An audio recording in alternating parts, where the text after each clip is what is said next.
All right, now we are in Photoshop, and we have our vector line art placed on a pixel grid that is at least 8 by 10 inches at least 300 pixels per inch. I'm doing 350 just to be a little extra. And now we're going to find color references, things that we can steal colors from or be inspired by. But before we do that, we're going to lock our black line art layer with the padlock. We're also going to double click on our background layer and rename it in all capitals blank white. And that way we can actually do a hard lock on that background layer so that we don't accidentally do anything to these two layers. I call these white bread and black bread. Okay, so black bread is your vector line art. And white bread is your blank white background.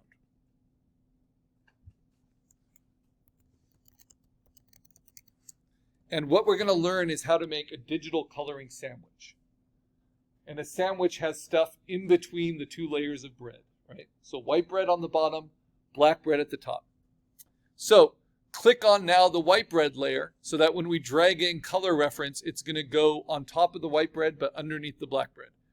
My first color reference is going to be this little one that I made. But what is that based on? That is based on the Alamo College's Northeast Lakeview logo and the blue and green from that. So if I look that up, I can also use that as a color reference. First, just save it to the desktop, then drag and drop it in. Because my illustration actually has that logo hidden in it right here. Right. So I want to make sure I get those colors right. That'll be a fun little Easter egg in the illustration. But there are lots of other things I can use. So what did I do? I just did a Google image search and I looked for Wandering Night comic illustrations. And you'll see some that are digital paintings.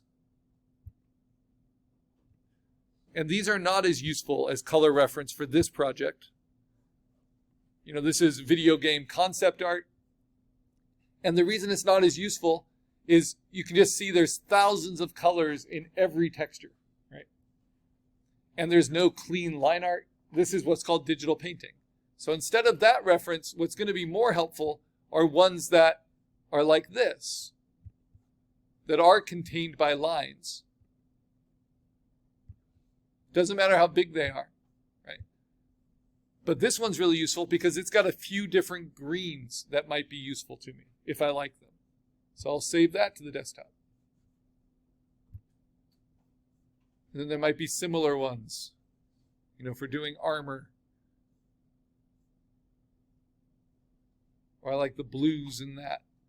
And so I just want you to find maybe 3 or so inspirations. I mean, it's always good to find color reference and inspiration, but I don't want you to overdo it. And then this is one. I like the green and the blue in this. Some vintage blues to show you what vintage color comics look like. Color illustration. Remember, illustration is made to be reproduced. Now this is beautiful coloring, but it doesn't fit with the color scheme of my college at all, right? So this would be a really cool way to color it, but there's no blues or greens anywhere in there. So this isn't going to be the most useful illustration for me to reference. But this one might be. I really like that green. And I like some of the muted blues. This one, again, doesn't have the greens and blues, though it's nice. This one, I really like some of the accent colors. So again, color reference can really help you. And then this one is for those really bright greens. So I've got a lot. I'm going to pick just 3 of them to bring in. 3 of these. So let's bring in this one, which has that muted green that I like. And I'm just going to shrink these to the corners. so they don't overlap with my image. Then hit return, just like compositing. I'm going to bring this one in because there's a lot of interesting colors I could steal from this.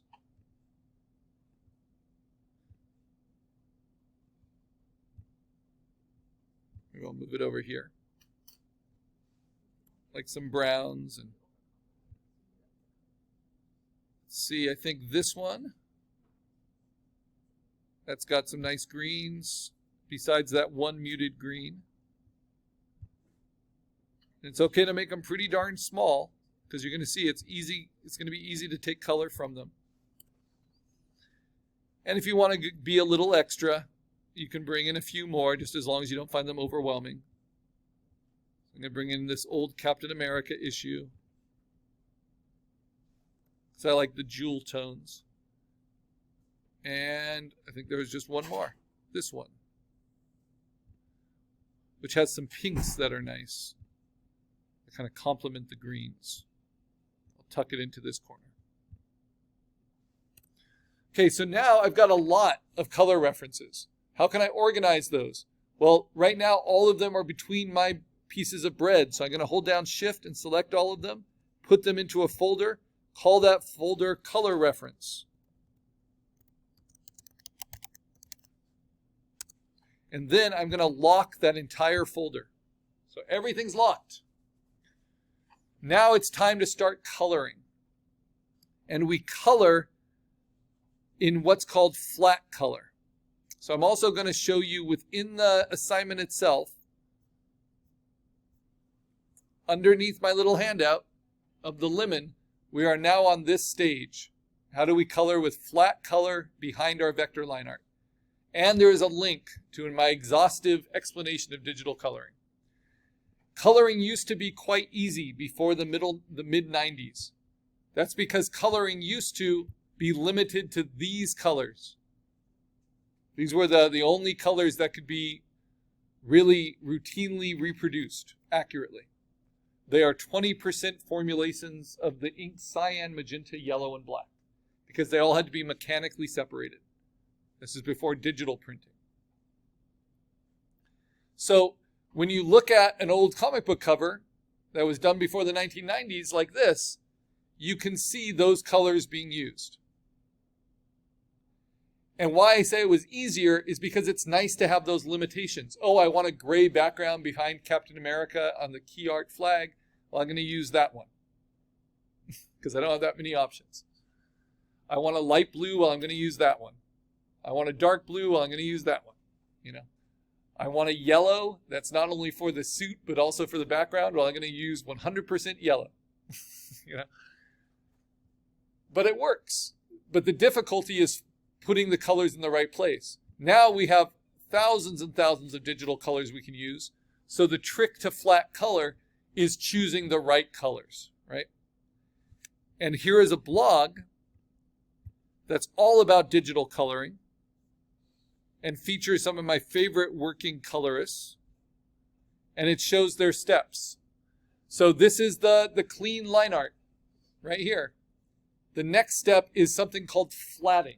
Flatting is a professional step because this is an entry-level digital imaging job where you take someone's line art and then you create the shapes behind each thing and you fill it with a really, really fluorescent color. So it's very easy for the actual colorist to select them and then change them into what they want. Does that make sense? So it's kind of an organizational step. Here's another example of flatting. Here's the line art. This one has a lot more full bleed shadows. Here's the flats. And notice the flats are not what the end product is going to be. It just helps you select each of these clouds individually, select each of these colors. So this is flat color, but it's not what's called local flat color. Because local color means it's the color the thing is. And this guy's skin isn't blue, right? But that allows the colorist to then go in and select everything individually. So that's helpful. Flatting often looks different than the finished color. And it's often very bright.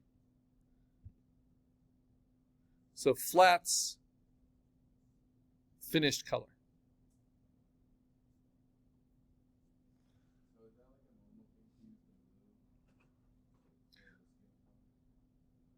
I mean, it really doesn't matter as long as they're not at all similar to the colors around it.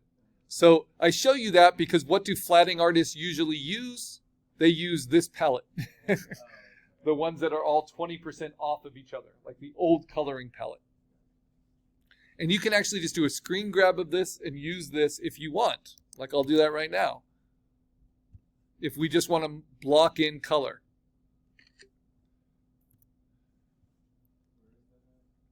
It is in the assignment right underneath my little handout. That link to those Google Slides. And you can make a copy of it for yourself if you want. I have it set to view, but you can't edit it, right? But if you make a copy, you can edit it yourself, or you can just do a screen grab. Okay, so other examples of flat color. I use a lot of past student work here, right? I like to use Wonder Woman because she uses the primary colors. So this is clean line art, and then this is flat color on Wonder Woman. Not super exciting, but it works pretty well, as long as you choose the right colors, right? Notice how Wonder Woman's flat colors here are still flat, even though the inking is much more dimensional. Where it looks like there are strong shadows and light sources in the inking, the color is still entirely flat. The trick of it is always getting the right colors. So if you can't decide, just use flatting to do it. Choose crazy colors and then start swapping them for different colors. So organize them this way and then find the ones you want. My favorite colorist working today is Dave Stewart. He works with a lot of artists in both fine art and commercial art, but maybe he's most famous for working with Mike Mignola's Hellboy on all of that coloring. And so this is his process. He does flats. This is the flats with the line art from Mike Mignola. This is it without. And then from there, he'll do these subtle variations, gradients, what's called soft edge duotone coloring. But we have to do flats in order to get to that. So that's our first step. What are my flat colors going to be? Well, I know some of them at least, right? I know what this color is going to be. I know what this color is going to be. So how do I do it? I'm going to work on top of my color reference, and I'm going to make a new layer. And because this is a sandwich, this is the simplest kind of sandwich you can make. I'm going to mark this layer yellow for American cheese, like Kraft cheese, and I'm going to label it flat local color. So if I want to bring in those flatting colors as like an easy palette, I can. Let's push that over here. But I'm going to add that into my color references so it's locked.